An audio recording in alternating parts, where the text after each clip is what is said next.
पढ़े लिखे लोग हैं, किसी को कुछ कह तो नहीं सकते हम। कहते हैं तरावी कौन सी फर्ज है, तरावी कौन सी फर्ज है। और हदीस ये कहती है मन क़ाम बिअश्रि आयातिन लम युक्तब मिनल गाफिलीन। मैं भी गफलत का शिकार हूं भाइयों, आप भी गफलत के शिकार हैं। लेकिन हदीस कहती है जो रात को उठ के सिर्फ 10 आयतें पढ़ ले खड़ा हो के अल्लाह के सामने, अल्लाह ताला उसकी हर गफलत को दूर कर देंगे, बल्कि गाफलों से उसका नाम ही काट देंगे। बहुत बड़ी नेमत है। और हदीस के अल्फाज है मन सल्ला मअल इमाम, जो किसी इमाम के साथ खड़ा होके पढ़ता है नमाज, इससे पता चला कि अल्लाह के रसूल तरगीब दे रहे हैं। सुम्मन सरफा, फिर वो इमाम के साथ ही तरावी से फारिग होता है, सारी रात का क़याम उसका लिखा जाता है। गनीमत है। और अल्लाह के रसूल सल्लल्लाहु अलैहि वसल्लम ने लफ्ज जो बोल दिए, मैं उसकी तरफ तवज्जो ज्यादा दिलाना चाहता हूं।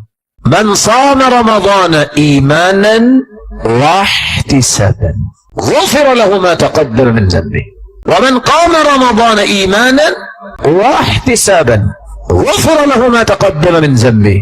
जो रोजा रखता है या क़याम करता है, ईमान तो है तो करता है ना ऐसा, लेकिन अगली बात बड़ी खूबसूरत है, इहतिसाबन। ऐसे नहीं मैं भूखा रह रहा, मैंने जन्नत में लेना है कुछ, अजर मिलेगा, सवाब मिलेगा।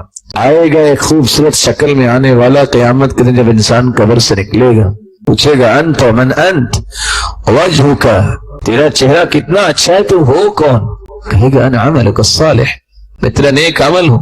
मैं ही था जो तुम्हें सख्त गर्मी में मजबूर करता था कुछ खाना नहीं है, मैं ही था जो तुम्हें रात की तरीके में खड़ा करता था, आज तुम्हें परेशानी की जरूरत नहीं, मैं तुझे जन्नत में लेके जाऊंगा। इसलिए इहतिसाब कि ये मामला सिर्फ खाने पीने को छोड़ना नहीं है, हाजिरी लगवानी नहीं है कि मैं भी तरावी पढ़ता हूं, कोई लगाए हाजिरी या ना लगाए, मेरे दिल में ये एक दर्द होना चाहिए, अल्लाह कबूल कर लेना, मेरे मालिक इसका मुझे अजर दे देना, अल्लाह मुझे इसके सवाब से महरूम न करना।